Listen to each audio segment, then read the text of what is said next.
Mileage ഉള്ള വണ്ടിയാണോ നിങ്ങൾ നോക്കുന്നത് എങ്കിൽ ഇതാ 1 ലക്ഷം രൂപ ഡൗൺ പേയ്മെന്റിൽ നിങ്ങൾക്ക് ഇവനെ സ്വന്തമാക്കാം.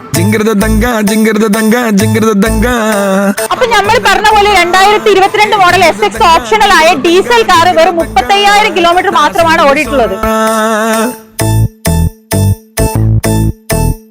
ഈ വാഹനത്തിന്റെ ഫീച്ചേഴ്സിലേക്ക് വരാണെങ്കിൽ cruise control, alloy wheel, fog lamp, defogger, sunroof, touch screen, ഒട്ടുമിക്ക എല്ലാ ഓപ്ഷൻസും ഇതിൽ അവൈലബിൾ ആണ്.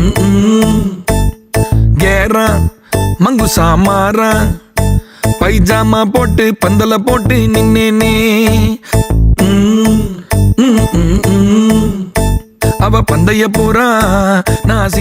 അപ്പൊ എടുത്തു പറയാനാണെങ്കിൽ no accident, no replacement, full company service ആയി ഈ വാഹനം നമ്മൾ ക്യാബ്സ് കാസ് ചോദിക്കുന്നത് വെറും 11,25,000-നാണ്. അപ്പൊ കൂടുതൽ ഡീറ്റെയിൽസിനായി താഴെ കാണുന്ന നമ്പറിൽ കോൺടാക്ട് ചെയ്തോളൂ.